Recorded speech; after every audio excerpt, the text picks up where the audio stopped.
Halo, salam jumpa pemirsa Dalma TV. Apa kabar Anda? Semoga semua dalam keadaan sehat walafiat pemirsa. Ya pemirsa, senang sekali saya Anti Arjanti bisa hadir kembali untuk menyapa Anda dalam program Ngobras Ngobrol Santai pemirsa. Kita akan mengambil topik yang sangat luar biasa. Ini ada prestasi siswa sekolah luar biasa pemirsa. Sekarang saya berada di unit EM ya, unit EK Mandiri pemirsa ya. Dan pemirsa, seperti yang Anda ketahui bahwa potensi kreativitas anak Indonesia sudah tidak bisa diragukan lagi. Banyak prestasi yang diraih. Tak ketinggalan juga bagi anak Indonesia yang berkebutuhan khusus. Sepintas mereka seakan tidak mungkin bisa melakukan kreativitas. Namun, siapa bilang? Nah, kita akan berkenalan langsung bersama dengan Pak Adi Indra Prasji SPD, ini selaku Kepala Sekolah SLB EK Mandiri Kota Batu. Assalamualaikum. Waalaikumsalam. Kabar sehat ya? Alhamdulillah Mbak Anti. Luar biasa. Ini kayaknya ganti kostum pemirsa. Ya. Minggu kemarin kayaknya putih begitu pemirsa ya. Baik Pak Adi, kita akan mengambil topik prestasi siswa sekolah luar biasa, utamanya di SLB EK Mandiri ini ya Pak Adi ya. Kita ada di mana sih ini? UTM ya? Ini ada di galerinya Unik EM. Oke, unit EK Mandiri. EM itu adalah EK Mandiri pemirsa ya. Unik dari unik. Unik UNIC. Unik. Oke, unik gitu ya pemirsa ya. Unik. Bahasa Inggris. Oke, Unik EM. Unik EM itu adalah galeri SLBK Mandiri yang memang ada unit usahanya yaitu Unik EM itu. Apa diantaranya yang ada di belakang saya Ya, pemirsa ya. Oke, nanti dikulik nanti pemirsa. Saya mau terlebih dahulu bertanya-tanya dulu ini untuk jumlah siswa di SLB EK Mandiri ini ada berapa Pak? Jumlah siswa di SLBK Mandiri saat ini ada 78. 78 siswa itu dimulai dari jenjang SD, SMP dan SMA. Jadi total semua satu sekolah itu 78. Ini 78 yang SD berapa? Yang SD 35-an. Yang SMP itu kurang lebih 24-an, Mbak. 24-an. 24-an. Nah, sisanya itu di SMA. Untuk yang SD ini lebih banyak ya sepertinya ya dia jumlah SD siswa. lebih banyak. SD lebih banyak. Oke. Nah, untuk SD sendiri ini Pak, biasanya kan mereka kan pasti kan awal masuk dipelajari untuk pelajaran-pelajaran dasar begitu ya. Tergantung dari kebutuhan mereka seperti itu. Nah, seperti yang di episode sebelumnya Pak Adi pernah mengatakan bahwa per kelas ini satu guru dan isinya 5 atau 4 siswa Ya, begitu satu ya. guru 4 siswa. Nah, ini 35 siswa ini untuk yang siswa SD. Ini berarti berapa guru ya, Pak? Berarti 7. 7 guru ya? Kurang yang lebih ada 7 sampai 8 guru. Berarti kelasnya banyak dong, Pak? Banyak. Nah, jadi kelasnya ini kita sekat gitu loh, Mbak. Kan ruangan besar, terus kita ada partisi. Nah, partisi satu ruangan itu bisa menjadi 3 kelas.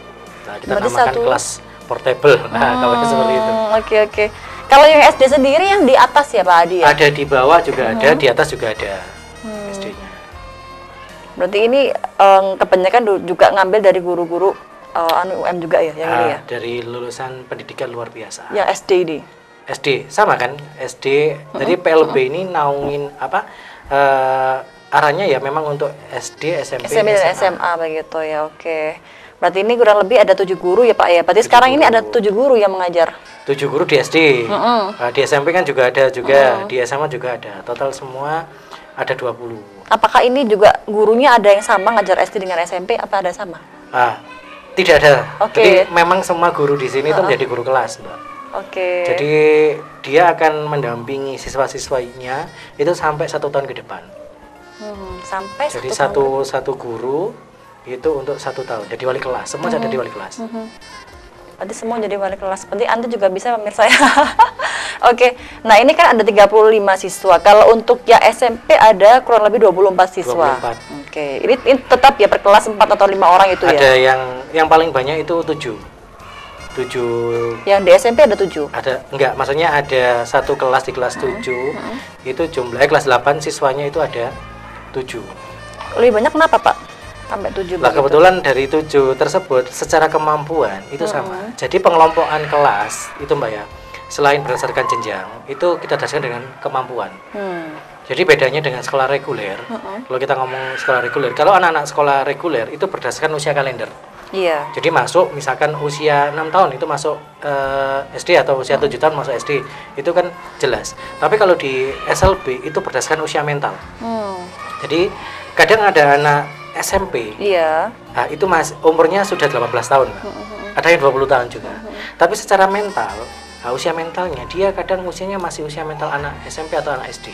Berarti dia masuk SD atau SMP sesuai dengan usia mental berarti ya? Usia mental, enggak. Jadi dia masuk tidak berdasarkan usia kalendernya. Oke. Nah, misalkan dia di sini daftar di SD gitu, Pak ya. Normalnya SD reguler itu umur 7 tahun. Kadang di sini baru umur 10 tahun atau 12 tahun baru disekolahkan di SD. Nah, sehingga usia itu mengikuti. Ya, jadi dia kadang ada di sini, Mbak, SMA kelas 11, usianya udah 33 tahun. Oke. Harusnya kan udah berumah tangga dan lain-lain, harusnya seperti itu, udah kuliah ataupun yang lainnya. Dia masih sekolah. Nah, hal seperti itu yang membedakan kita dengan sekolah reguler. Berarti itu masuknya berdasarkan dari usia mental Usia gitu mental. ya Pak Adi ya. Proses pembelajaran di kelas berdasarkan usia mental. Kalau untuk yang dari kelas SMP sendiri, kebanyakan mereka usia berapa ini Pak? Rata-rata usia umumnya? masih 15 ke atas, Mbak. 15 sampai ada yang 20 tahun juga. Sampai 7 siswa tadi ini ya? Kenapa? 7 siswa Yang kelas- 1 guru, yang SMP? Itu 2 guru. Oke, 7 2 guru siswa, ya? 2 guru. Ini berarti yang pakai guru bayangan? Guru shadow. Nah, berarti untuk SD, SMP, SMA jam masuknya juga sama ya? Setengah Jam 7, jam masuknya 7? sama, pulangnya yang berbeda. Oke. Karena struktur kurikulumnya kan juga berbeda. Kalau yang untuk SD, SMP, SMA masuk yang keluarnya pulangnya Kalau jam-jam berapa? sama, kan kalau masuk kan sama semua. Kalau SD itu pulangnya setelah sholat duhur. Untuk anak-anak semua saya ikutkan untuk sholat duhur. Kecuali kelas 1 yang masih baru, itu ada yang bisa ikut, ada yang juga tidak bisa. Kalau tidak bisa ikut, biasanya pulangnya setengah 11. Setengah 11, hampir jam 11-an lah. Itu. Kalau untuk SMP, SMA, itu pulangnya kurang lebih sama, jam 2. Untuk SMP, SMA jam 2. Berarti kalau untuk yang SD ini kan dia kan setelah sholat duhur baru pulang. Baru pulang. Berarti mereka diarahkan sholat dulu ya? Sholat dulu, sholat berjamaah, kemudian dia pulang. Oke. Kalau yang di atas ini yang rame itu SD ya Pak ya? Ini Ini baru pulang ya? SD udah pulang dari tadi. Oh, udah pulang dari tadi ya, SD ya? Setelah sholat duhur tadi. Ketinggalan pemirsa. Nah, Baik. sudah SMA sekarang, SMA sama SMP yang masih di atas.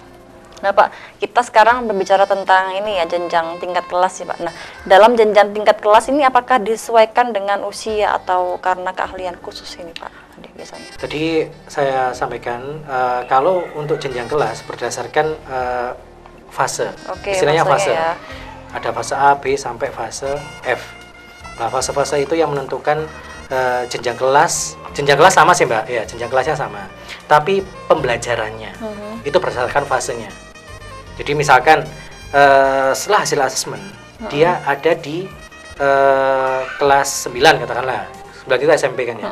Harusnya anak-anak ini ada di fase D atau E. Fase D lah. Nah, di fase D tersebut, tapi setelah hasil asesmen ternyata dia ada di fase A.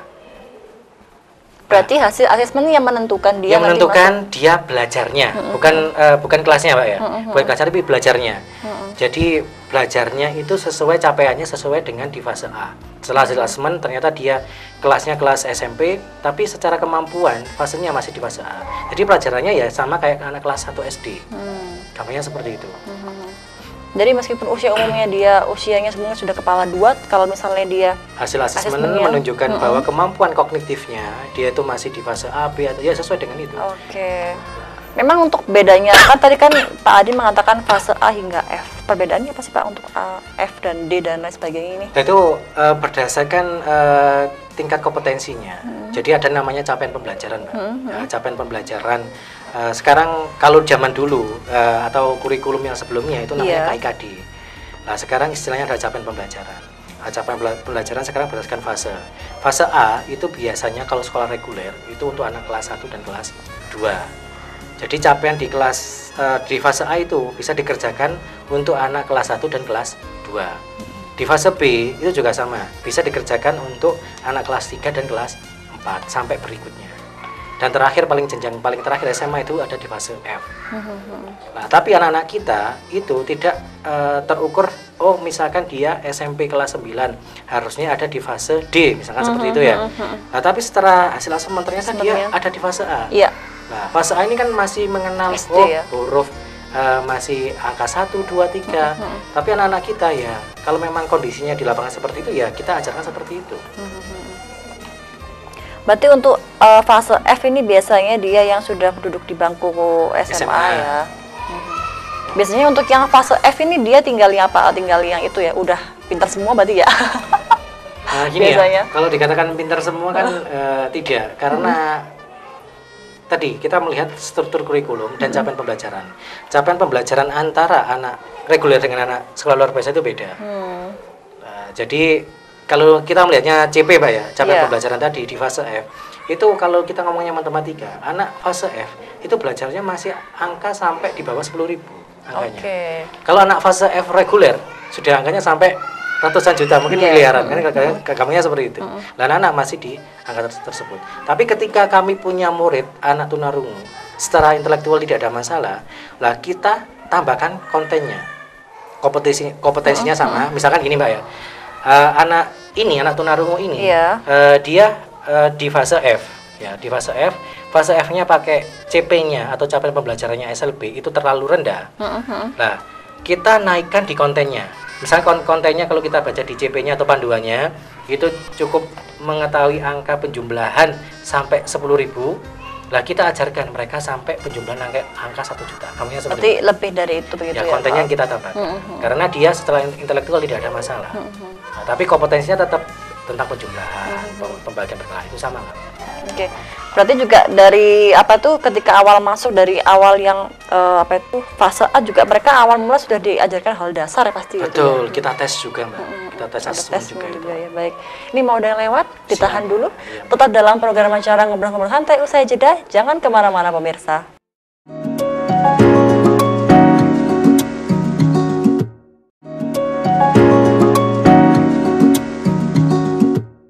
Terima kasih pemirsa, Anda masih bersama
belajar hitung juga. Akhirnya kan numerasinya juga dapat. Untuk memasukkan dakron ke dalam bagian tangan, tubuh kaki. maupun kepala itu juga ditimbang. Ada timbangannya, gak asal ngisi aja gitu Mbak. Nggak asal ngisi langsung pokoknya kelihatan penuh gitu, enggak ya? Ternyata ada timbangannya ya. Betul. Berarti untuk yang tangan ada timbangannya, kaki itu ada. Ada timbangannya masing-masing. Udah lama ini Pak Adi untuk yang Fakikus ini? Kalau dengan boneka Fakikus Produksi kami kerjasamanya mulai tahun 2014-15an Pak. Sudah cukup lama sampai hari ini.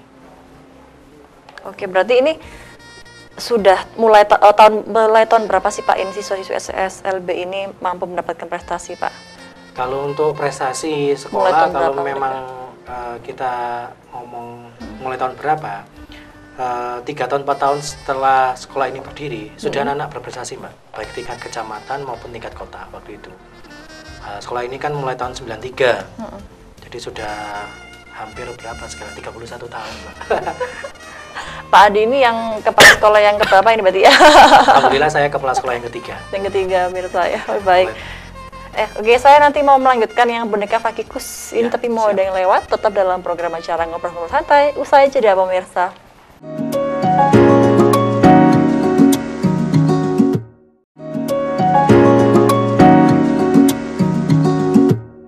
Ya, terima kasih Anda masih bersama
produk asal-asalan, Mbak. Oke. Gitu.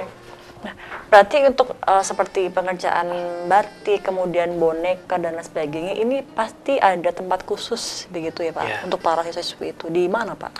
Di sebelah Ada mana tempatnya saja? di sebelah ruangan ini, ada tempat khusus yang kita namakan bengkel kerja. Bahkan kalau misalnya Bengkel kerja ya? bengkel kerja. Kalau misalkan ada pesanan dalam jumlah banyak Mas ya, kita bisa ngerjakan di halaman sekolah ataupun yang lainnya. Untuk bengkel kerja ini mengerjakan semuanya. Maksudnya campur di situ ada yang batik, ada yang batik, ada sablon. Nah, kalau untuk ekoprint biasanya di halamannya, di depannya, di terasanya. Oke. Tuh. Kalau untuk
25. Ya. Oke, itu berapa mili sih Pak Adi? Itu 220.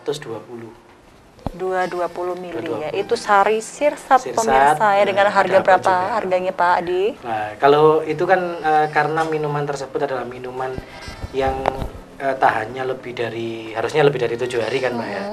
Makanya kami minuman itu tidak kami produksi dalam jangka yang panjang. Kalau ada permintaan saja.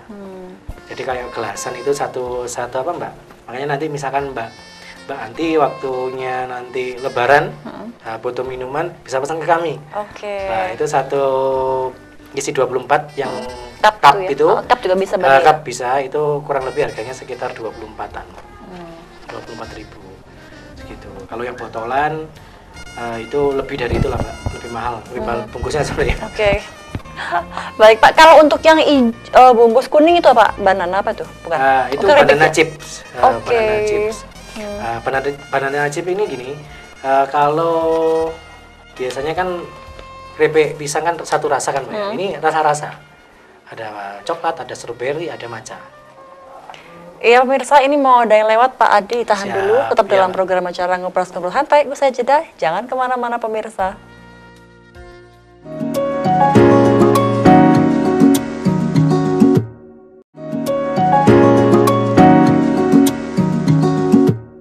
Terima kasih.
ingin menunjukkan bahwa anak-anak ini loh belajar ada hasilnya.